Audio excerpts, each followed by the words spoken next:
헌법재판소가 최상목 권한대행의 마은혁 헌법재판관 임명 보류에 대한 권한쟁의와 헌법소원 선고를 연기하면서 그 배경과 이후 헌재 결정에 미칠 영향에 관심이 쏠리고 있습니다. 네, 또 삼성그룹 경영권 승계와 관련한 부당합병 의혹으로 재판에 넘겨진 이재용 삼성전자 회장의 항소심 결과도 잠시 뒤에 나올 예정인데요. 오늘은 김광상 변호사, 임주혜 변호사 두 분과 함께하겠습니다. 어서 오십시오. 안녕하십니까? 네, 안녕하세요. 네. 자, 먼저 헌재 결정부터 보겠습니다. 원래 이제 오늘 오후에 2시에 헌재가 최상목 대행이 마은혁 후보자를 임명하지 않은 게 위헌인지 여부를 판단할 예정이었는데 이게 미뤄졌습니다. 그런데 변호사님 이렇게 몇 시간을 앞두고 당일에 미뤄지는 경우가 좀 흔한가요? 어떻습니까? 아니, 거의 없다고 볼 수 있어요. 예. 그런데 이제 일반적인 재판, 그러니까 법원에서 하는 재판 같은 경우에는 설사 이제 내부적으로 선고 연기를 결정했다 하더라도 뭐 그날 당일날 선고 연기를 또 발표하는 경우가 있습니다. 예. 그런데 이제 헌법재판소는 이제 헌법에 관련된 거고, 그 다음에 더군다나 이제 헌법재판관의 임명과 관련된 권한쟁의 심판이잖아요. 그러니까 어떻게 보면 사안의 중대성 이런 것들이 또 사회에 미치는 영향이 이게 엄청 큼에도 불구하고 아마 오늘 연기를 결정한 것은 굉장히 이례적이면서 아마 내부적인 뭐가 있을 거라 이렇게 봅니다. 연기할 수밖에 없는. 그렇기 때문에 뭐 과연 그 이유가 뭔지는 뭐 여러 가지로 뭐 아직 헌재에서 이 얘기를 않고 있기 때문에 뭐 일단 최상목 권한대행이 변론제기 신청했잖아요. 뭐 예. 그걸 받아들일 수도 있고요. 예. 아니면 내부적으로 뭐 이견 조정이랄지 이제 이런 부분이 있기 때문에 여러 가지 아마 사유가 있을 걸로 보입니다.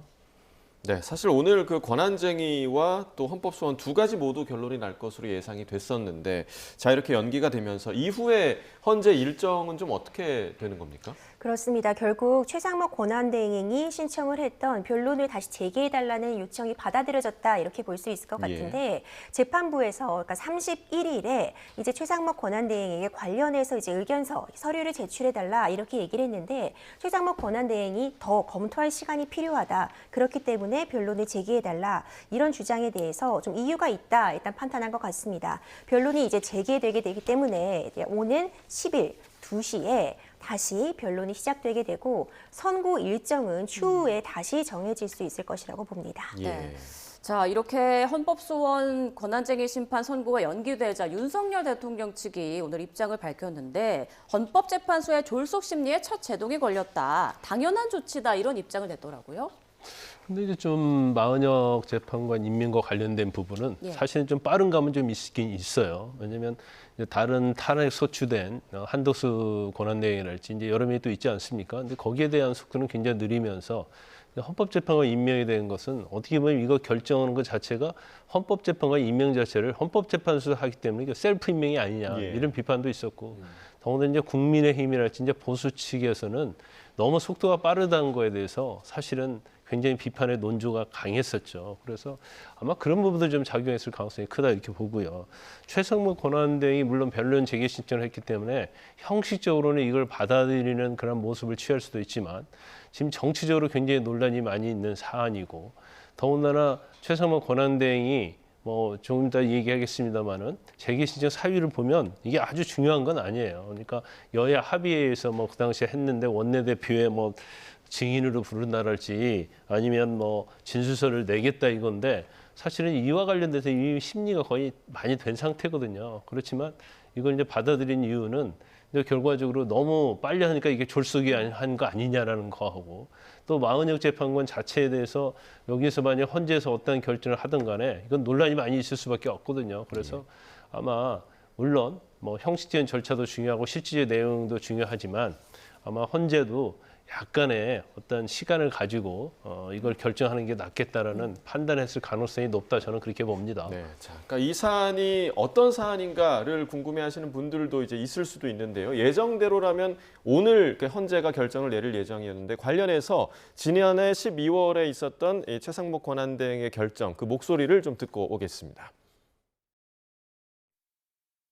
여야 합의를 통해 헌법재판관을 임명해온 헌정사의 관행을 강조한 전임 권한대행의 원칙을 존중하고 그간 진행되어 온 여야 간 임명 논의 과정을 고려하여 여야 간 합의에 접근한 것으로 확인된 정계선, 조한창 후보에 대해서는 오늘 즉시 임명하되 나머지 한 분은 여야의 합의가 확인되는 대로 임명하겠습니다. 네, 그러니까 9명의 헌법재판관 중에서 이제 3석이 공석이었는데 이 3석이 모두 국회 추천 몫이었는데 당시 국회에서 정계선, 조한창, 마은혁 후보를 추천을 했었죠. 그런데 이 두 사람만 임명을 하고 마은혁 후보자만 임명하지 않았다. 근데 이와 관련해서 왜 임명을 하지 않았는지 이 부분에 대한 헌재의 판단을 앞두고 있는 거죠. 그렇습니다. 당시에 헌법재판소의 재판관은 원래 9명을 총원으로 해서 예. 구성이 되는데 세 자리가 이제 임기 만료 퇴임 등을 이유로 해서 공석이었습니다. 예. 이 공석인 자리를 채워 넣어야 되고 그 자리가 국회에서 추천하는 그 몫으로 채워지는 그 자리였습니다. 이와 관련해서 최상목 권한대행은 이제 여야 몫으로 추천된 이 정계선 조한창 재판관은 임명을 했지만 마은혁 재판관에 대해서는 여야 합의가 필요하다는 이유로 임명을 보류했습니다. 이 부분과 관련해서 국회에서 이제 추천한 목, 할당된 목에 대해서 이 대통령 권한대행으로서는 어떤 형식적인 절차에 불과한 임명만 하면 되는 것인데 이것을 미루는 것이 국회 선출권을 침해하는 것이다. 이런 주장을 하면서 우원식 국회의장이 권한쟁의를 신청을 하게 된 겁니다.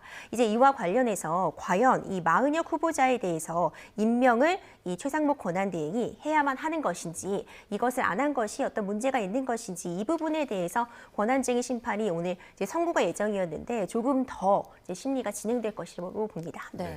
이게 지금 뭐 권한쟁의도 있고 헌법소원도 있고 여러 가지 법률 용어가 나와서 좀 헷갈리기도 한데요. 그 최상목 권한대행 측에서는 지난달 31일 권한쟁의 심판을 재개해달라면서 이제 헌재에 변론 재개 신청서를 제출하지 않았습니까? 이건 좀 어떤 의미라고 보면 되나요? 근데 아마 그랬을 거예요. 이제 권한쟁의 심판의 결과는 거의 유언으로 나올 가능성이 크다. 그러면 마은혁 재판관을 임명을 해야 한다는 게 헌법재판소의 결정이라고 볼 수 있는 거예요. 이게 임명하지 않는 것은 유언이다. 근데 최상목 권한대행이 아까 우리 임 변호사님께서 설명하셨지만 이제 국회 추천이 3명이에요. 예. 그런데 3명 중에서 여당이 추천한 1명, 야당이 추천한 1명은 임명을 했죠. 근데 나머지 1명을 임명 안 한 것은 지금 추천할 때 여 1명, 야 1명, 1명은 여야 합의하게 돼 있어요. 근데 사실은 민주당에서 2명을 추천했지 않습니까? 예. 근데 그러면 그 중에 1명은 여야 합의해서 추천이 한 게 아니고 지금 야당이 그냥 일방적으로 추천했다 그런 취지거든요. 그러면 그런 취지에 맞게 해가지고 오라는 거죠. 마은혁 후보에 대해서. 근데 원칙적으로 따지면 국회가 이제 정상적으로 이루어졌고 정상적인 추천이었다고 본다고 한다면 당연히 3명을 임명하는 것이 하지 않는 것은 헌법 위반의 소지가 있긴 맞아요. 그렇지만 지금 최상목 권한대행 입장에서는 합의가 이루어지지 않았기 때문에 특히 1명에 대해서는 또 그렇기 때문에 그 과정에 있어서 합의가 있었는지 여부에 대해서 이제 원내대표끼리 상의를 했을 거 아닙니까? 또 서로 공문을 보냈을 거 아니에요? 추천과 관련해서.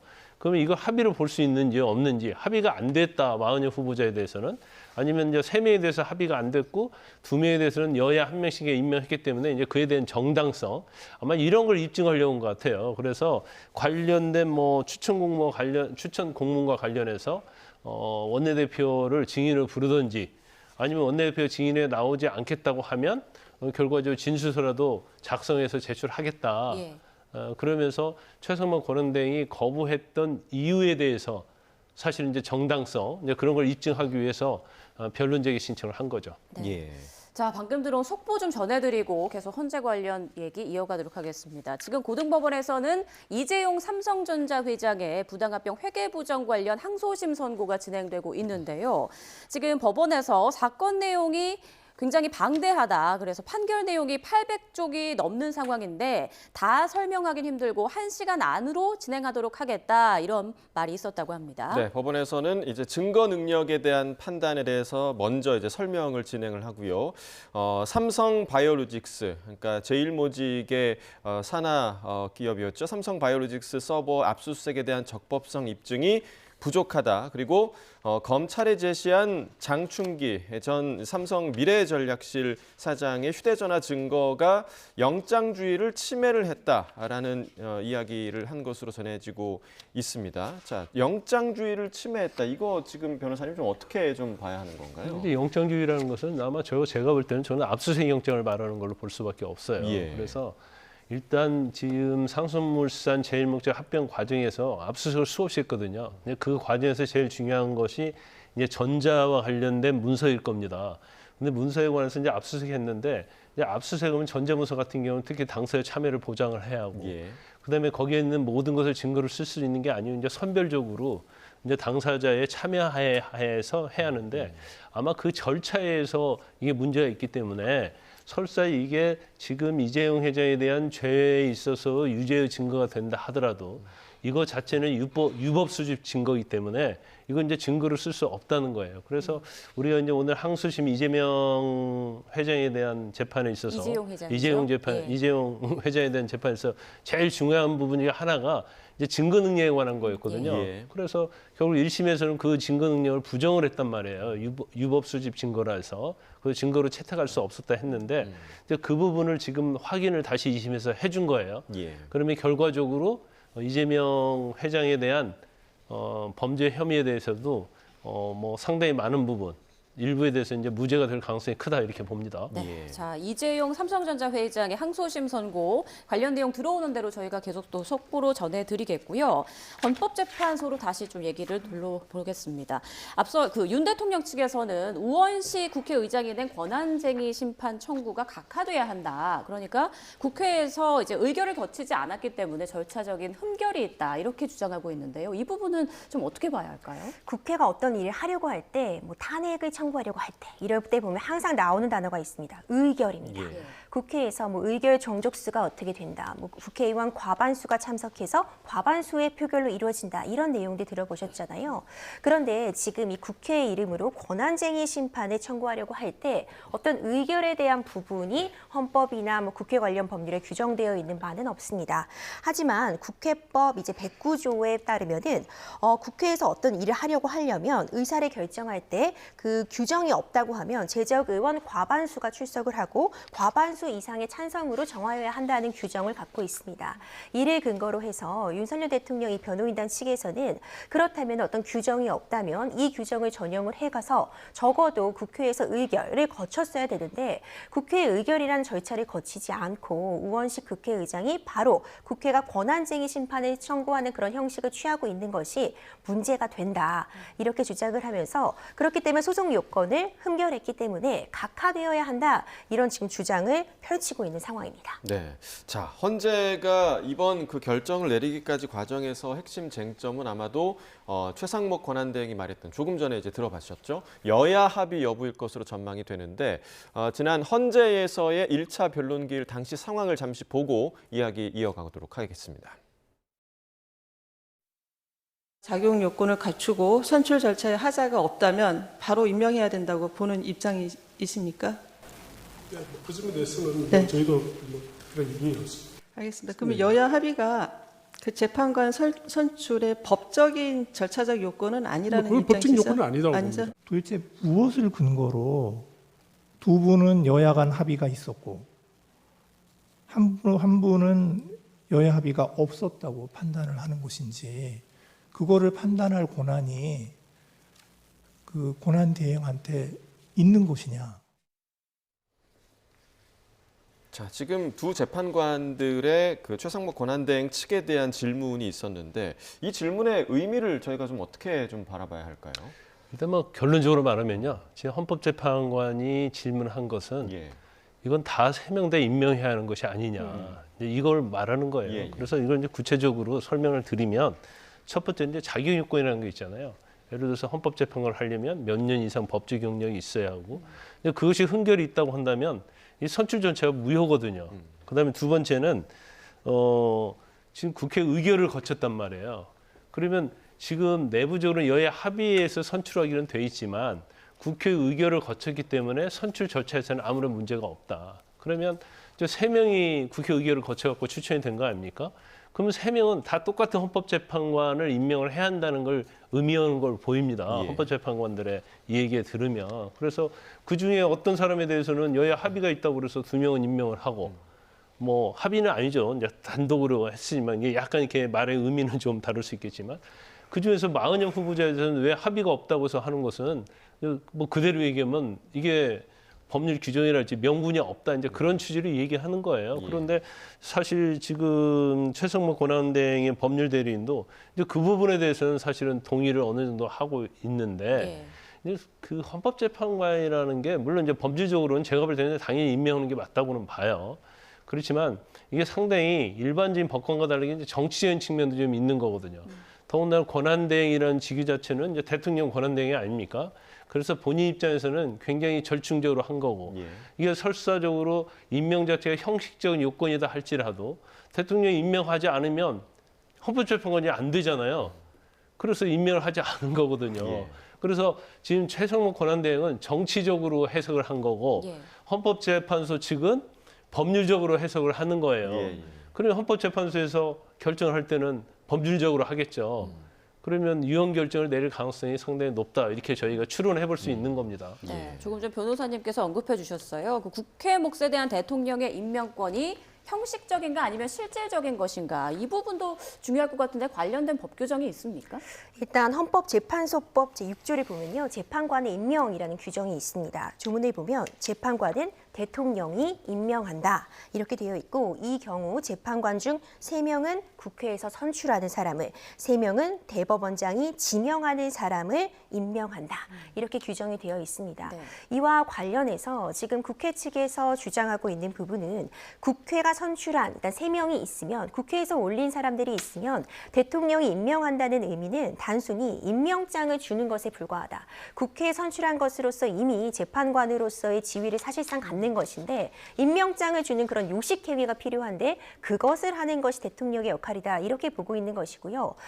이렇게 볼 것이 아니라 실질적인 역할을 하고 있다. 이런 부분이 지금 최상목 권한대행의 주장이라고 볼 수 있는데 그러니까 적어도 지금 국회 측에서 선출한다는 이 의미가 이전까지의 관행을 고려하면 여야 각각 1명 그리고 합의하에 1명을 추천하는 것으로 하고 있기 때문에 적어도 대통령에 임명한다는 그 뜻에는 여야 그리고 여야 합의에 대한 판단을 할 수 있는 역할을 갖을 수 있다. 이런 부분이 지금 대립되고 있다. 이렇게 평가할 수 있어서 아마 오늘 또 변론이 제기된 것도 이런 부분 사실 여러 가지 논쟁이 있을 수 있고 해석의 여지가 좀 열려있는 측면이 있어서 이런 부분을 좀 더 심도 있게 들여다보기 위함이 아닐까 생각이 됩니다. 네, 지금 임 변호사님이 말씀해 주신 그런 관행과 관련해서 실제로 이제 1차 변론 기일 당시에 과거 사례를 들어서 최상목 권한대행 측에서 여야 합의를 언급을 하기도 했는데요. 이 부분도 들어보겠습니다. 2000년 이후에 오래된 정치적 관행이 여 1명, 야 1명, 여야 합의 1명이었습니다. 바로 직전에 이경준 재판관님의 경우에도 여 1명, 야 1명, 그다음에 여야 1당과 2당의 합의로 제3당인 바른정당의 합의로 이렇게 임명이 된 것으로 알고 있습니다. 네, 그러니까 이제 조금 전에 김광삼 변호사님 말씀해주신 대로 이 부분에 대해서는 사실 법적으로 최상목 권한대행 측에서 근거를 들지는 못했던 것 같고 그런데 이제 만약에 이 결론이 나더라도 헌재에서 이 부분을 결론을 내더라도 대통령이 바로 임명할 것인가 이 부분에 대해서도 좀 의문이 있습니다. 이 부분 좀 어떻게 해야 되는 것입니까? 헌법재판소는 유언 결정을 할 가능성이 크다. 예. 그러면 결과적으로 최상목 권한대행이 헌법재판관을 임명하지 않는 것은 이제 헌법에 위반된다. 그 결론이거든요. 예. 헌법에 위반되지 않게 하려면 임명하는 게 맞죠. 그런데 이제 법적으로만 엄격히 들어가면 설사 헌법재판소에서 그런 결정을 했다 하더라도 사실은 그게 지켜지지 않는 경우도 상당히 많이 있습니다. 예. 네. 예를 들어서 헌법 불합치 결정이었지 그렇게 해서 국회에게 언제까지 법률을 개정하라 해도 국회가 안 지킨 적이 굉장히 많아요. 예. 이것도 마찬가지예요. 법상으로는 대통령이 헌법재판관을 임명하도록 되어 있기 때문에 헌재에서 아무리 유언이라고 결정을 한다 할지라도 임명하지 않으면 헌법재판관이 될 수가 없어요. 그래서 최상목 권한대행도 아마 고민을 많이 할 겁니다. 그래서 법제처하고 여러 가지 자료를 보고 상의를 해보겠다 이런 얘기를 하고 있는데 예. 제가 볼 때는 아마 시간을 좀 벌려는 생각이 좀 있는 것 같고 예. 그다음에 이게 잘못하면 만약에 지금 헌법재판소 결정이 나왔는데 그러면 대통령이 임명하지 않은 것이 헌법 위반이다 했는데 임명을 않고 있어요. 그러면 이건 또 탄핵 사유가 될 수 있거든요. 예. 헌법 법률 위반이 되니까 그게 첫 번째가 되고 그다음에 해야 할 일을 안 하면 이제 직무유기가 될 수 있어요. 그럼 민주당이랄지도 시민단체들이 고발할 수가 있거든요. 그렇지만 시점이란 딱 정해져 있는 게 아니거든요. 그러면 예를 들어서 우리가 최상목 권한대행 입장에서는 법제처랄지 이런 데 우리가 다 문의를 해보고 있다. 그래서 아직 시간이 다 취합이 안 됐다. 예. 이러면서 시간을 뭐 한 달 정도 끌 수 있단 말이에요. 그런다고 해서 이거 우리가 직무유기랄지 헌법 위반이라고 보기 어려운 측면이 있기 때문에 최상목 권한대행은 여기저기 의견을 좀 구하면서 시간을 가지고 지금 생각하려고 할 것인데 일단 변론이 제기됐잖아요. 그러니까 최 권한대행 입장에서 보면 시간을 많이 이제 벌 수 있는 상황이 된 겁니다. 예. 더구나 10일 날 변론 제기가 되면 또 선거까지 또 시간이 뒤로서 꽤 잡힐 거거든요. 그러면 거의 한 달 가까이 시간이 좀 벌 수 있는 그런 상황이 됐다 이렇게 볼 수가 있어요. 네, 그리고 이번 사안과 관련한 이제 헌재의 선고는 좀 한참 시간이 지난 뒤에 이제 나올 것으로 예상되는 상황인데, 자 여기서 또 궁금한 게 마은혁 후보자가 헌법재판관이 되려면 이제 헌재 결정 이후 반드시 이제 최상목 대행이 임명하는 절차가 있어야 하는 건가요? 그렇다고 볼 수 있습니다. 앞서 이제 언급했던 이 조문을 보더라도 대통령이 임명한다고 되어 있는 부분은 분명히 규정이 되어 있어서 헌법재판소에서 이제 이 마은혁 후보자를 임명하지 않은 부분이 문제가 있다고 해도 어쨌든 다시 한번 임명을 해야 되는 절차는 좀 거칠 필요가 있지 않나 현재로서는 그렇게 해석이 되고 있어서 이 부분과 이제 관련해서도 어떻게 그럼 임명까지 갈 수 있는 것인지, 만약 최상목 권한대행이 임명을 계속 거부한다면 네. 그때는 어떻게 되는지 이런 부분도 사실 계속해서 논쟁거리가 되고 있습니다. 네. 그러니까 저희가 이제 이번 사안을 볼 때 한덕수 총리의 사안을 보지 않을 수가 없습니다. 그러니까 그 당시에도 한덕수 총리가 나는 거부한 게 아니라 보류를 한 거다 이런 입장을 밝혔었는데 지금 그 최상목 대행도 이제 보류 정도의 입장을 밝히고 있단 말이죠. 그러니까 두 대행의 이 보류 입장이라는 거는 저희가 좀 어떻게 해석을 해야 되는 이게 걸까요? 어떻게 보면요, 한덕수 총리 권한대에 대한 탄핵도 마찬가지고 예. 거의 이제 마은혁 재판관에 임명하고 어떻게 보면 약간 연관성이 있다고 볼 수 있거든요. 예. 왜냐하면 전에 임명하지 않겠다는 게 아니고 또 보류하겠다고 한 거 아닙니까? 그렇기 때문에 제가 볼 때는 지금 한덕수 권한대에 대한 탄핵 소추 사유도 그렇게 복잡하지 않아요. 그러면 시간을 끌지 않고 사실 선고를 빨리 할 수 있는데 아마 이제 헌재에서 여러 가지 이유가 있을 겁니다. 이제 첫 번째 이유가 제가 볼 때는 지금 헌재의 구성을 빨리 구인 체제로 가고 싶어하는 그런 마음이 있을 것이고 예. 또 그렇지 않았을 때는 나중에 임명이 안 되다 나중에 임명되면 또 헌재 입장에서 보면 지금 여러 가지 심판 절차에서 또 법률적인 문제가 있다고 생각할 거예요. 그래서 부랴부랴 일단 뭐 마은혁 헌법재판관 추천자에 대해서 지금 결정을 하려고 한 걸로 보이는데 사실 이제 한덕수 권한대행에 대한 소추도 이것도 국가적으로 굉장히 중요한 거거든요. 그러면 뭐 대통령에 대한 탄핵 심판도 물론 중요하지만 그에 대한 대통령 권한대행의 탄핵 심판도 중요하지 않습니까? 예. 그러면 속도를 좀 빨리 낼 필요가 있다. 그래서 빨리 결정을 해줘야지 국가 어떤 경제적 안보, 외교 이런 부분에서 안정을 찾을 수 있잖아요. 그래서 헌재에서도 대통령에 대한 심판만 중요시하다고 생각할 게 아니고 결국 마은혁 재판관도 지금 거의 굉장히 빨리 하잖아요. 한덕수 총리 탄핵 소추된 거 이후에 권한쟁의 심판이 들어왔음에도 불구하고. 예. 그래서 좀 더 속도를 좀 같이 빨리 내주는 게 사실은 국민들의 어떤 동의를 얻는 데 있어서는 적합하다 이렇게 봅니다. 네, 자 헌재 결정과 무관하게 최상목 대행이 임명하지 않을 수도 있다 이런 관측이 나오면서 오늘 헌재에서 또 입장을 밝혔습니다. 최상목 대행이 헌재 결정 따르지 않는다면 헌법 위반이다 이렇게 밝혔고요. 또 덧붙여서 집행력이 없다는 것이지 결정을 따르지 않아도 된다는 취지가 아니다 이렇게 말을 했는데 말이 좀 모호한 것 같아요. 네, 그렇지만 하지만 그 입장은 분명한 것 같습니다. 오늘 오전에 이제 헌법재판소에서도 이와 관련한 브리핑이 있었습니다. 이 브리핑이 나오게 된 배경을 보면 이제 보도들이 뒤따랐는데 이 헌법재판소에서 권한쟁의가 만약 문제가 있다, 그러니까 임명하지 않은 것이 문제가 된다고 판단을 받아도 최상목 권한대행은 꼭 임명할 필요가 없다 이런 이야기가 나오면서 좀 제기가 된 것 같은데 기본적으로 이제 헌법재판소법을 보면은요 어떤 헌법재판소가 어떤 일을 하지 않은 부분 이 부작위에 대해서 심판 청구를 인용을 하면, 그러니까 이 부작위가 문제가 있다 이런 판단을 내리면 그 피청구인은 결정 취지에 따른 처분을 해야 한다 이런 규정이 있습니다. 이제 이를 근거로 해서 결정 취지에 맞는 처분을 해야 될 의무를 부담받는다. 그렇기 때문에 만약 그런 처분을 하지 않는다면 이것이 헌법과 법률에 위배되는 부분은 분명하다는 입장을 다시 한번 밝혔다고 볼 수 있는데요. 문제는 이런 행동을 하지 않으면 이것은 헌법과 법률에 위반된다라는 것은 맞지만 그렇다고 해서 이것을 강제할 수 있는 근거는 없다는 뜻입니다. 네. 그러니까 앞서 언급됐던 그 조문에서 대통령이 임명한다고 되어 있는데 만약 헌법재판소 권한쟁의에서 이런 부작위에 대해서 문제가 있다 판단을 내려도 이 임명을 헌법재판소가 임명한다로 바꿀 수는 없다는 의미인 거죠. 그렇기 때문에 분명히 이 임명을 하지 않는다면 문제가 될 소지가 있지만 그렇다고 임명을 강제할 방법은 없다. 이런 취지로 좀 해석할 수 있을 것 같습니다. 변호사님, 이 부분이 좀 글쎄요. 어떻게 이해해야 될까요? 그러니까 헌법 위반이 맞아도 강제할 여지는 없다. 이 부분은 좀 어떻게 해석해야 됩니까? 그러니까 법률상에 헌법재판소에는 다 당연히 임명하도록 돼 있는 거예요. 네. 그런데 또 헌법에 보면 헌법재판관은 대통령이 임명해야 한다 돼 있단 말이에요. 그 임명을 하지 않으면 헌법재판관이 못 되는 거예요. 그래서 사실은 이런 사례가 이제 거의 없는데 2014년도에도 한번 있었잖아요. 그때는 국회가 추천을 안 한 거예요. 그래서 그게 유언이라고 이제 헌법재판소에서 판결이 나왔거든요. 그런데 이번 같은 경우는 더 이게 왜 예민하냐면 사실은 이제 마은혁 추천 헌법재판 추천인이 이게 헌법재판소에 정시로 임명되느냐, 재판관이 임명되느냐 안 되느냐에 따라서 대통령에 대한 탄핵 심판의 결과가 달라질 수 있거든요. 예. 그러다 보니까 이제 민주당이랄지 국민의힘이랄지 여야 간에 이제 굉장히 이 부분에 대해서 논란이 있고 지금 힘겨루기를 하고 있는 거다 이렇게 볼 수 있거든요.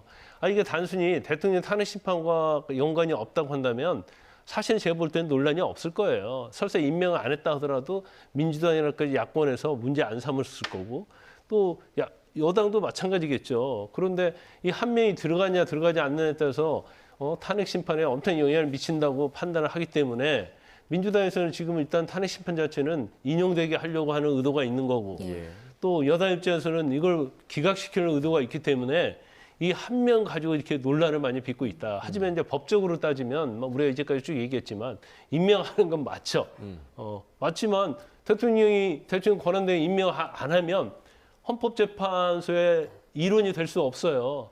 그러니까 이제 법적인 어떻게 보면 갭이라고 할까? 이런 게 있을 수 있는 거죠. 왜냐하면 강제할 수 있는 조항이 없으니까. 예. 그러니까 지금 말씀하신 대로 이 사안이 윤 대통령 탄핵 심판과도 또 직결되어 있는 사안이기 때문에 더 예민한 부분. 그래서 여야의 공방이 이어지고 있는데 뭐 9인 체제냐 8인 체제냐 뭐 숫자도 중요하긴 하겠지만 결국에 이 재판관의 성향을 가지고 지금 문제를 삼고 있는 거잖아요. 그렇죠. 사실 이 부분이 바람직하다고 볼 수는 없는 것 같습니다. 일단 9인 체제로 완성이 되는 게 원칙은 맞습니다. 9인으로 해도 또 우리 헌법에 이유가 있는 것이거든요. 그러니까 국회 추천목, 그리고 대법원 추천목, 정부 추천목 이런 식으로 나눠두고 있는 거는 삼권 분립 측면에서도 다 이유가 있는 것이고 9명을 정원으로 했을 때 6명이 탄핵을 인용하면 탄핵이 되는 것과 8명이 지금 재판을 했을 때 6명이 이 중에 탄핵을 찬성하면 탄핵이 되는 것.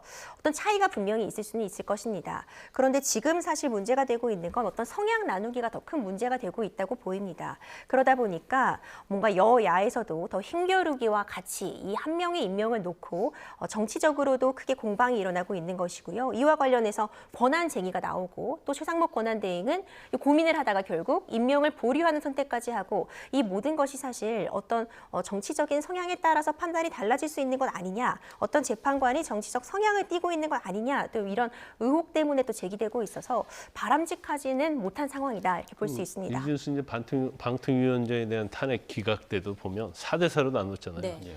그럼 이제 대통령에 대한 탄핵은 사실 6명이 찬성을 해야지 탄핵이 되는 거예요. 그건 지금 8명이잖아요. 8명이면 그중에서 3명만 탄핵 반대하면 탄핵이 안 됩니다. 근데 이게 9명으로 가면 반대하는 사람이 3명만 있어도 돼요. 그러니까 이거 확률적으로 보면 이거 굉장히 우리가 볼 때는 별거 아닌 것 같지만 이거 엄청난 차이가 있는 거고. 더군다나 9명 중에 6명과 8명 중에 6명은 그렇죠, 다르다. 그렇죠. 네. 그래서 기각을 원하는 측에서는 8명이 훨씬 좋은 거죠. 거의 2명만 되면 되는데. 예. 근데 9명일 때는 이제 3명을 확보를 해야 한단 말이에요. 그래서 이제 그런 어떤 측면이 있다 이렇게 볼 수 있는데 더군다나 이제 마은혁 후보자에 대해서는 뭐 여러 가지 여당에서 굉장히 지금 많은 논란을 지금 제기하고 있잖아요. 여러 가지 성향이랄지. 그러니까 아마 마은혁 후보자가 원래부터 이제 중도 성향을 가진 헌법재판관 추천이 됐다고 하면 이렇게 논란이 없을 거예요. 근데 그렇지 않고 보수랄지 여권에서는 좌편향 있는 후보자로 생각하니까 더 굉장히 반대를 하고 있다 이렇게 볼 수 있어요. 네. 국민의힘에서는 그 또 정치 편향성 지적하면서 일부 헌법재판관을 딱 지목해서 스스로 회피나 기피를 해야 한다 이렇게 주장하고 있는데 관련한 법 규정이 있습니까? 이 회피, 제척, 이런 기피 이런 부분들도 문제가 되고 있습니다. 그러니까 관련 법에도 공정한 재판을 진행하지 못할 우려가 있는 경우에는 이제 어떤 법률에서 정한 요건을 이미 갖추고 있다면은 이제 자동으로 배당받을 수 없는 것과 같은 제척도 있고 아니면은 이제 신청을 통해서 그 재판관의 배제를 요청한다거나 아니면 스스로 이 재판은 내가 할 수 없다고 기피 신청을 해야 된다. 이런 부분들이 규정은 되어 있는데 결국 가장 쟁점이 되는 부분은 과연 공정한 재판을 하지 못할 그런 우려가 있는가 이 부분이 쟁점이 됩니다. 지금 얘기되고 있는 부분들이 재판관의 배우자, 재판관의 동생이 윤석열 대통령의 탄핵과 관련해서 어떤 주도적인 역할을 하고 있는 인물이다. 또는 또 이제 SNS 같은 활동을 보면 어떤 정치적으로 편향된 시각을 갖고 있는 것으로 보인다. 이런 얘기들이 지금 계속 제기가 되고 있는 상황이어서 이제 이런 부분과 관련해서 그렇다면은 스스로 이거 회피해야 되는 거 아니냐 이런 이야기가 나오고 있는데 이전에도 이미 한번 이런 신청이 있었습니다. 기피 신청이 있었는데 이 정계선 재판관에 대해서 지금 이 배우자의 이유를 근거로 해서 신청이 있었지만 이 부분이 공정한 재판을 진행하지 못할 우려가 없다고 보아서 기각이 되었었거든요. 이제 그런 사정들을 본다면은 인정될 확률은 좀 미지수다 이렇게 볼 수 있습니다. 네, 자 이제 내일부터 헌재에서 진행될 윤 대통령 탄핵 심판 관련 변론기일 얘기를 좀 해보도록 하겠습니다. 내일 5차 변론기일인데 증인들이 또 대거 출석을 할 예정입니다. 국회 측 증인들인데 윤 대통령 측과는 조금 배치되는 주장을 했던 증인들이어서 내일 아마도 그 비상계엄 당시 주요 인물들에 대한 체포 시도 여부 이 부분에 대한 좀 논쟁이 좀 오갈 것으로 예상이 되죠. 그렇죠. 아마 이번 대통령에 대한 이제 탄핵 심판 기일 중에서 내일 기일이 제일 중요하고 클라이맥스가 될 겁니다. 왜냐하면 대통령이 국헌문란 목적, 그러니까 헌법과 법률 위반에 의해서 국가기관을 침탈했느냐 안 했느냐, 이제 이게 제일 중요한 거 아니겠어요? 근데 그중 이제 제일 중요한 것 중에 하나가 바로 체포조를 운영했는지 안 했는지, 이제 그 부분이 또 가장 중요한 쟁점 중에 하나예요. 물론 이제 포고령도 있고 여러 개 있지만. 그래서 내일은 이제 체포조 운영과 관련돼 있어서 증인을 해줄 이진우 수방사령관이랄지 전 여인영 전 방첩사령관, 홍장원 국정원 제1차장 이런 사람들이거든요. 그래서 근데 이제 이 사람들이 이제까지 검찰이랄지 이제 언론에 인터뷰한 내용을 보면 대통령이 지난 탄핵 심판 때 했던 얘기하고는 아주 반대되는 얘기를 하고 있거든요. 그러면 결과적으로 내일 증거조사에 있어서는 증인신문하는 데 있어서는 과연 이 3명의 진술 자체가 특히 체포조 운영과 관련된 부분 또 국회에 들어간 부분 이런 거와 관련해서 과연 대통령의 말이 맞느냐 아니면 이 사람들이 말이 맞느냐 그거에 관한 신빙성한 싸움이 내일이라고 볼 수 있어요. 그래서 내일 증거조사에서 만약에 이 3명의 진술이 더 신빙성이 있다고 판단이 되면 대통령한테는 엄청나게 불리하게 될 것이고요. 그렇지 않다고 한다면 대통령에게 유리한 국면이 갈 수 있는 거죠. 자, 내일 변론에 윤 대통령이 건강상의 이유를 들어서 출석하지 않을 수도 있다. 이런 일각의 전망도 있는데 어떻게 보십니까? 4차 변론에서는 이제 김용현 전 국방부 장관이 증인신문이 있었고 이 김 전 장관 같은 경우에는 윤석열 대통령 측에서 신청한 증인이기 때문에 어찌 보자면은 윤석열 대통령이 직접 신문도 하고 재판에 출석하는 것이 더 유리하다는 판단이 가능했을 것 같습니다. 하지만 내일 있을 이제 증인신문은 국회 측이 신청한 증인들 입니다. 그리고 그 증인신문의 중요도가 매우 높은 것이 지금 이 증인들의 면면을 보면 적어도 윤석열 대통령으로부터 직접적으로 어떤 지시를 받았다고 주장을 하고 있는 사람들이고 그 지시라는 것이 일명 그 국회 체포조, 누구를 끌어내라, 국회에서 있는 사람들을 밖으로 잡아 끌어라 이런 구체적인 또 지시를 받았다고 지금 이야기가 나오고 있는 거라 윤석열 대통령 측에서 주장하고 있는 바와 전면으로 배치되는 그런 진술들을 이제 맞닥뜨려야 하는 그런 상황입니다. 네. 이제 이런 부분이 좀 부담스럽다고 여겨진다면 뭐 건강상의 이유 등을 이유로 출석을 하지 않을 가능성도 점쳐지고 있고요.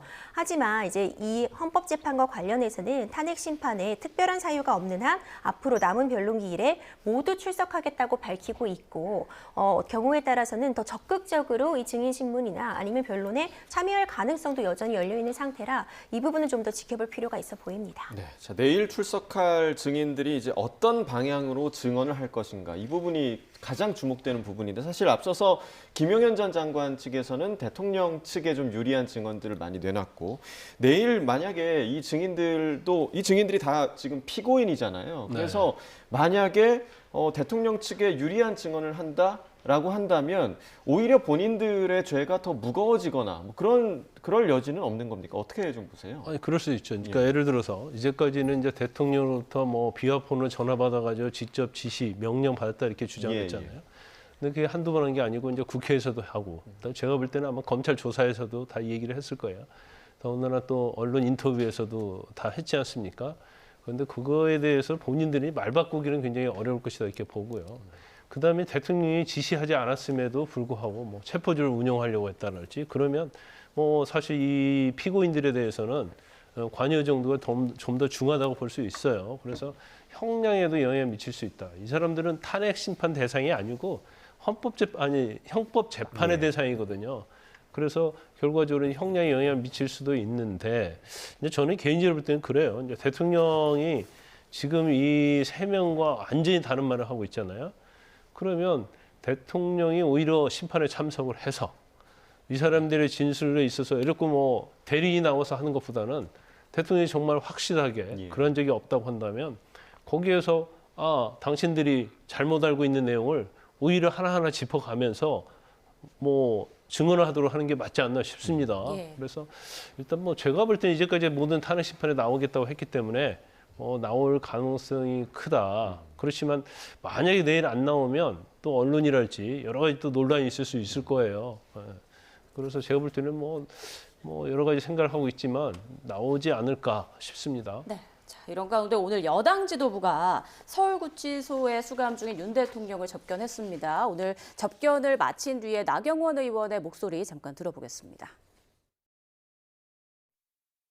대통령께서는 그동안 이 줄탄핵을 비롯한 사실상 예산 삭감 이런 것으로 인해서 국정이 마비되는 그런 의회 독재로 국정이 마비되는 것을 그냥 바라만 보고 있을 수 없었다. 대통령으로서의 무거운 책임감으로 이런 조치를 하셨다. 이런 말씀을 하셨습니다. 당이 하나가 되어서 2030 청년들을 비롯해서 국민 여러분들에게 희망을 만들어 줄 수 있는 그런 당의 역할을 좀 부탁을 하셨고 지금 현재 그 여러 가지 국제 정세 또 세계 경제와 관련해서 대한민국 걱정을 많이 하셨습니다. 네, 윤 대통령 이번에도 2030 청년들을 언급한 것으로 전해지는데 자, 지지층을 결집하는 옥중 정치가 본격적으로 시작됐다. 뭐 이렇게 볼 수 있을까요? 그럴 수 있겠죠. 지금 앞서 이제 나경원 의원을 통해서 전해지는 이 입장을 보면 또 반복되고 있습니다. 이 12.3 비상계엄 선포의 목적의 정당성 이 부분을 강조하고 있고 또 이제 이 2030 젊은 세대들이 좀 더 희망을 가졌으면 좋겠다. 이렇게 젊은 지지층들을 좀 겨냥한 그런 발언도 이어지고 있는데 사실 예견된 그런 수순으로 보입니다. 지금 내란죄도 문제가 되고 있고 탄핵 심판도 문제가 되고 있는데 이제 내란이 인정이 되려면 이제 국헌문란의 목적을 가지고 폭동이 일어나야 되는데 이 국헌문란의 목적과 이 비상계엄 선포의 목적의 정당성이 또 맞닿아 있습니다. 이것이 어떤 국헌문란의 목적이 아니라 어떤 예산 삭감이라던가 줄탄핵과 관련 이런 사회적인 문제를 지적하기 위해서 비상계엄을 선포한 것이다. 목적이 정당하기 때문에 국헌문란의 목적은 전혀 아니다. 이 부분을 강조하기 위해서 다시 한번 반복한 것으로 보이고 이 탄핵 심판에서도 여전히 마찬가지입니다. 개헌법에 따라서 이것은 헌법에서 부여하고 있는 대통령이 선포할 수 있는 그 비상계엄을 선포한 것이기 때문에 목적이 정당하다면 문제가 없다. 이 부분을 강조하기 위해 거듭 이런 입장을 내고 있는 것으로 보이고요. 그리고 이제 지지율 반등 이제 이런 측면들을 보면서 좀 더 이제 지지층에게 결집을 요구하는 그런 목소리를 낸 것이다. 이렇게 볼 수 있을 것 같습니다. 네. 자, 저희가 이제 앞서서 이재용 회장, 삼성전자 이재용 회장의 항소심 선고와 관련한 속보를 계속해서 좀 전해드렸는데요. 새로 올라온 또 내용들이 조금 있습니다. 계속해서 좀 전해드리면, 자, 법원에서는 삼성의 요구로 회계 보고가 허위 작성된 근거가 없다. 그리고 회계법인의 자산 가치 평가가 허위 내용이 아니다. 이러한 언급을 한 것으로 지금 전해지고 있고요. 예. 그리고 법원이 합병 지시 관련한 쟁점 판단을 설명하고 있다고 하는데 미전실, 그러니까 미래전략실 주도가 아닌 실질적 합병 검토가 이루어진 것 같다. 그리고 제일모직과 삼성물산 양측의 의사가 없었다고 보기 어렵다. 이렇게 법원이 말한 걸로 전해지고 있습니다. 네, 삼성전자 이재용 회장 혐의에 대해서는 조금 전 김다현 기자가 이제 자세히 짚어줬는데요. 1심에서는 무죄가 선고가 됐었는데, 자, 검찰에서 2심을 위해서 뭐 증거 2,300여 건을 추가로 내는 등 굉장히 공을 들인 것 같더라고요. 네, 그리고 뭐 일단 행정법원에서 일단 분식 회계 관련해서는 검찰이 좀 유리하게 분식 회계 가능성에 대해서 언급을 했었거든요. 예. 그런데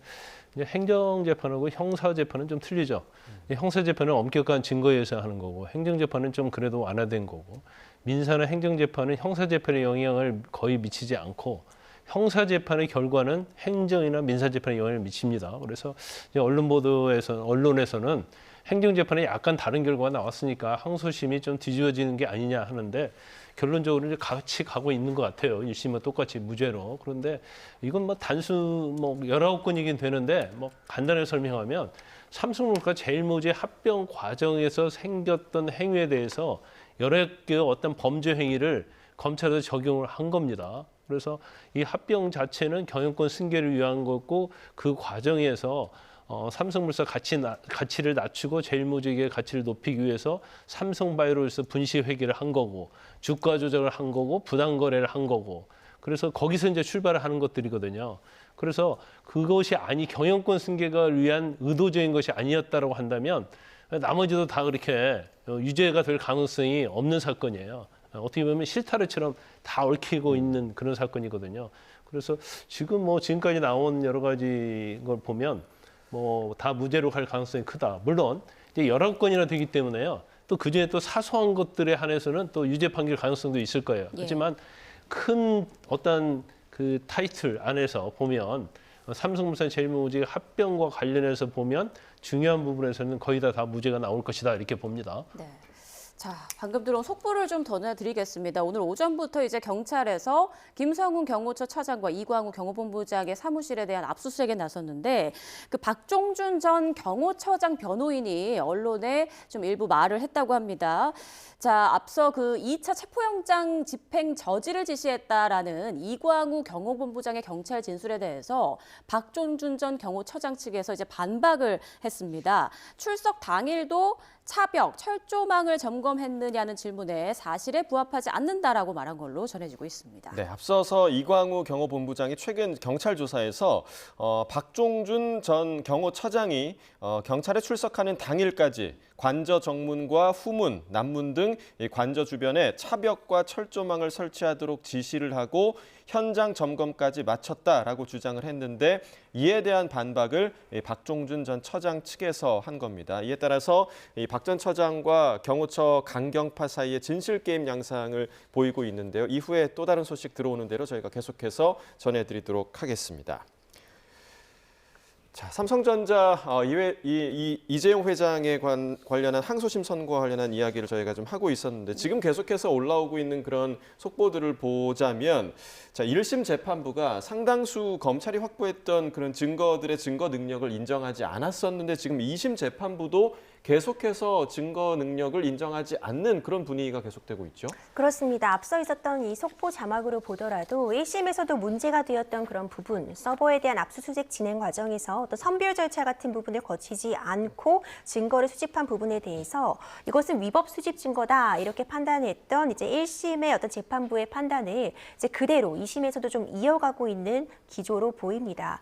이제 1심 재판에서 이재용 이 부회장은 모두 무죄를 받았는데 사안을 일단 간략하게 정리해 보자면 제일모직과 삼성물산의 합병이 문제되고 있습니다. 예. 제일모직은 이재용 회장이 굉장히 많은 지분을 갖고 있는 상황이었고 삼성물산에 대한 어떤 지배력은 확보하고 있지 않은 상황이었는데 이 두 회사가 합병을 함으로써 이재용 회장이 용이하게 경영 승계를 할 수 있도록 최소 비용으로 이런 지분을 확대하기 위한 방안으로서 이 합병이 이루어져서 당시에 삼성물산이 굉장히 탄탄한 회사였는데 상대적으로 제일모직은 그렇지 못함에도 불구하고 무리하게 합병을 추구해서 삼성물산의 주주들에게 피해를 끼쳤다. 이런 부분들이 자본시장법 위반 이것이 문제가 되고 있고요. 이 합병이 이루어지려면 그럼 제일모직의 가치가 더 높아져야지 이 유리한 합병으로 이루어질 수 있다 보니까 이 제일모직이 또 갖고 있던 것이 바로 이 삼바라고 불리는 삼성바이오로직스입니다. 이 바이오로직스가 좀 가치가 더 높아져야지 제일모직의 가치가 높아지는 그런 효과를 있다 보니 이 삼성바이오로직스와 관련해서 분식회계, 그러니까 회계 장부를 가공하거나 허위로 작성했다. 이런 분식회계, 크게 보자면 이 합병에 대한 문제점 그리고 분식회계의 문제점 이렇게 문제가 되고 있는데 일단 1심 재판부에서는 이 합병이라는 것이 기업에서 어떤 경영상의 이유로 해서 고도의 어떤 판단의 재량권이 충분히 부여될 수 있는 부분이다 하는 점을 근거로 해서 단순히 경영권 승계만을 위해서 합병이 일어난 것이 아니라 다른 여러 가지 경제적인 요소들을 고려했고 뿐만 아니라 여러 기관들의 평가를 통해서 이루어진 합병이어서 단순히 경영권 승계만을 위한 것이 아니었다. 이 부분이 문제가 없다고 보았고 분식회계와 관련해서도 전문 기관들의 평가를 거쳤기 때문에 이와 관련해서 허위나 가공된 기재라고 볼 수 없다. 이런 취지로 무죄를 판단했습니다. 아직까지 이제 속보로 전해지는 바에 따르면 2심도 유사한 취지로 보이나 워낙 방대한 어떤 자료와 검찰에서도 추가로 2,000점이 넘는 그런 증거를 추가로 제시할 만큼 총력을 기울이고 있는 만큼 최종적인 이 결과는 좀 끝까지 기다려볼 필요가 있어 보입니다. 네, 앞서 그 재판부에서 1시간 안에 이제 결과를 내도록 하겠다라고 말을 했기 때문에 이제 조만간 최종 결과가 나오지 않을까 싶은데요. 앞서 그 이 회장이 뭐 국정농단 사건으로 구속이 되기도 했었잖아요. 지금 나오는 뭐 상황들을 보면 무죄 선고가 좀 유력해 보이기는 합니다만 만약에 유죄 취지로 나온다면 어떻게 되는 건가요?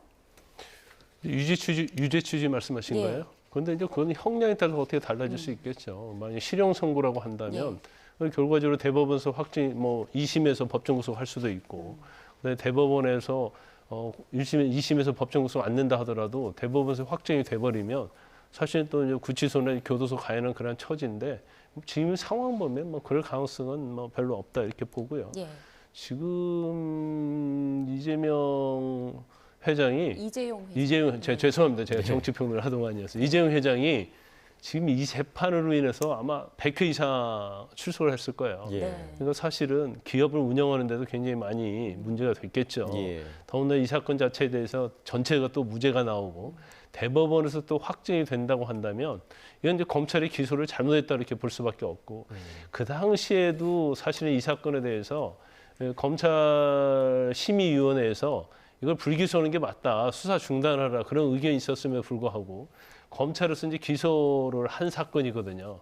그런데 그로 인해서 엄청나게 어떤 삼성의 에너지 낭비, 또 국가적 낭비를 많이 했다고 봐요. 그래서 아마 오늘 이제 결과에 따라서 또 검찰이 이제 상고 여부를 결정할 텐데 어쨌든 간에 오늘 전부 다 무죄가 나와버린다고 한다면 사실은 이건 검찰에서 뭔가 좀 잘못했다 이렇게 판단할 수밖에 없는 거죠. 그러니까 이게 지금 2015년에 일어났던 일이란 말이죠. 그러니까 지금으로부터 10년 전에 일어났던 일이기 때문에 상당히 오랜 시간에 걸쳐서 지금 재판이 진행이 되고 있는 건데 그만큼 뭐 검찰이 증거 뭐 2,300건을 제출했다. 그만큼 검찰의 의지도 상당하다라는 것으로 좀 분석이 되는데 오늘 항소심 판결이 어떻게 나올지는 모르겠지만 이게 최종심까지 갈 가능성에 대해서는 좀 어떻게 보고 계십니까? 어떤 결과가 나와도 이제 양쪽 모두 승복할 수 없는 그런 예. 상황일 것이다 이렇게 보이기 때문에 대법원으로 가는 것은 뭐 필연적 수순으로 보입니다. 검찰에서도 이제 제대적으로 증거도 추가적으로 제출을 하기도 했고 특히 행정법원에서 지난해 8월에 있었던 판결도 주목할 만합니다.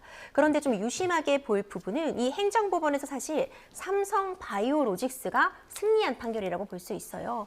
이 행정법원에서 진행된 재판은 삼성바이오로직스가 이 2015년에 이 회계 고의 분식 혐의로서 이 과징금을 부과받았는데 이 금융당국의 제재 처분, 그 고의 분식 회계의 금융당국에 대한 제재 처분을 취소해달라는 소송을 삼성바이오로직스가 낸 거고 이 처분은 취소하라고 판단이 내려졌습니다. 다만 이걸 판단받는 과정에 있어서 이 고의 분식 회계가 일부 인정되는 부분이 있다. 하지만 이와 관련해서 이전에 문제없던 부분까지도 다 더해서 어떤 제재를 한 부분에 대해서는 취소해야 된다. 이런 취지거든요. 그러니까 결국 이 행정법원의 이 판단을 보자면 최종적으로 어찌 보자면 삼성바이오로직스의 유리한 판결, 승리한 판결은 맞는데 그 재판 과정에서 나온 자료가 일부 분식 회계를 의심할 수 있다. 이런 부분이 포함되어 있어서 검찰에서는 중간에 공소장 변경까지 감행을 하면서 이 부분을 적극 반영하려는 그런 의지를 보였다고 보여지고요. 이와 관련해서 추가적인 자료 같은 부분도 많았지만 최종적으로 이 이재용 회장에 대한 판결에서는 이 회계 분식 혐의 어떤 식으로 지금 풀이가 될지 조금 더 저도 관심이 좀 집중되고 있습니다. 네, 그러니까 오늘 어떤 결과가 나온다고 해도 최종심은 갈 것 같다라는 전망인데 만약에 1심, 2심 모두 무죄가 나온다면 최종심에서 뒤집힐 가능성이 그렇게 낮다라고 볼 수 있지 않나요? 뭐 그렇다고 볼 수 있죠. 일단 만약에 오늘 무죄가 나오면 검찰이 무조건 상고를 할 겁니다. 상고를 하면 이제 대법원서 이걸 판단을 할 텐데 대부분 뭐 1심, 2심에서 어떤 사실관계에 대해서는 대법원서 그렇게 거기에 간섭하지 않아요. 그리고 이제 법률적인 측면을 주로 많이 판단을 하죠. 그런데 더군다나 1심에서 무죄고 2심도 무죄이기 때문에 결국 뭐 1심, 2심 판사들 다 무죄다고 생각하는 거고 그다음에 중요한 것 중에 하나가 이제 대법원서 만약에 이 내용 자체가 뒤집어지려고 한다면 아까 우리가 여기까지 얘기했던 증거 가치에 관한 판단 그게 만약에 대법원에서 1심과 2심과 다른 판단을 한다고 한다면 대법원에서는 뭔가 다시 1심과 2심과 다른 내용이 나올 수는 있겠죠. 파기환송될 수 있겠지만 지금 1심, 2심이 다 증거 가치에 대해서는 유법 수집 증거라고 판단을 했기 때문에 대법원에서도 아마 이것 자체는 위법한 증거라고 판단을 할 가능성이 크다. 그래서 이제 대법원에서 거의 확정이 되면 이재용 회장 입장에서는 굉장히 이제 사법 리스크로부터 좀 자유로워질 수 있는 거죠. 네, 워낙에 내용이 좀 방대하고 복잡하기 때문에 이 사건에 대한 재판이 좀 오래 걸리는 거고 대법원의 판단까지는 어느 정도 좀 걸릴까요, 시간이요? 일단 처음에 이게 2015년에 문제가 되었었잖아요. 이제 2020년도부터 이제 재판이 시작됐다고 볼 수 있는데 1심이 선고되는데도 3년 6개월 이상이 걸렸습니다. 이제 항소심 같은 경우는 1심 선고 이후 1년 정도 만에 내려지긴 했습니다. 대법원 같은 경우도 한 항소심에 걸린 시간 정도 걸리지 않을까 이런 뭐 예측 정도는 가능하나 이제 어떻게 진행될지가 아직까지는 미정이기 때문에 정확한 그 기간이나 시간은 좀 알긴 어려울 것 같습니다. 네, 이재용 회장이 앞서 이제 변호사님께서 말씀해주신 대로 공판에 계속 꾸준히 좀 참석을 했어요. 이런 부분도 영향을 미치나요? 어떻습니까? 아니 이제 형사 피고인은 당연히 공판에 참석을 해야 할 의무가 있기 때문에 그건 영향을 미치지 않고요. 그다음에 이 사건 자체는 뭔가 죄를 인정한다랄지 인정이 되니까 형량을 낮춰달라 그런 사건이 아니고 유죄냐 무죄냐 이제 그런 사건이고요. 더군다나 유죄 무죄에 따라서 삼성그룹이랄지 삼성 회사에 엄청난 관련 회사에 영향을 미칠 수 있기 때문에 저기에 삼성 입장에서 보면 또 이재용 회장 입장에서 보면 이제 사활을 걸 수밖에 없는 거죠. 그런데 결과적으로 뭐 성공을 했다 이렇게 볼 수 있습니다. 네, 그러니까 죄의 뭐 여부를 다투는 문제도 굉장히 좀 중요하긴 하지만 국가 경제에 미치는 영향까지도 법원이 좀 고려할 수 있다 이런 부분도 좀 있을까요? 아니 근데 유죄 무죄에 있어서는요 국가 경제를 이건 고려할 사항은 아니에요. 왜냐하면 증거와 법리적으로 판단을 하는 거거든요. 그래서 이제 만약 국가적 경제에 영향을 미쳐서 이걸 한다고 한다면 고려를 한다고 한다면 양형, 형량에 있어서는 고려를 해줄 수가 있겠죠. 근데 그게 아니고 이 사건이 유죄무죄에 관한 판단이기 때문에 만약에 유죄 선고를 한다고 한다면 이제 국가 경제에 미치는 영향 같은 것도 고려할 수 있었겠죠. 그렇지만 이 사건은 이제 본질적으로 유죄무죄에 관한 판단이기 때문에 아마 증거에 관한 판단이 직접적으로 좌우를 했다 이렇게 볼 수가 있습니다. 네.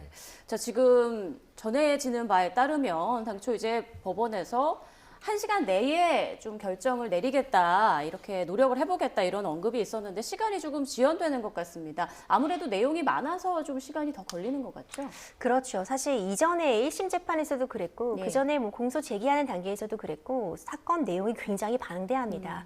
그리고 이것이 굉장히 여러 가지 자료들을 기점으로 해서 이 합병과 관련해서 논의됐던 그 많은 회의록, 그 자료들, 제출됐던 서류들 이런 부분들이 포함되어 있다 보니까 이 판결문도 복잡할 수밖에 없어 보이고요. 관련되고 있는 혐의들도 굉장히 여러 가지입니다. 뭐 업무상 배임 혐의라던가 자본시장법 위반, 이 회계 관련된 법률들의 위반, 여러 가지 쟁점들이 있다 보니까 판결을 선고하는데도 시간이 좀 상당 부분 걸리고 있는 것으로 보이고 몇지 않은 시간 내에는 결국 선고 결과는 들을 수 있을 것 같습니다. 네, 알겠습니다. 자, 잠시 뒤에 이제 이재용 삼성전자 회장 항소심 선고 결과 나오면 저희가 또 바로 속보로 전해드리겠습니다. 지금까지 김광산 변호사, 임주혜 변호사와 함께했습니다. 고맙습니다.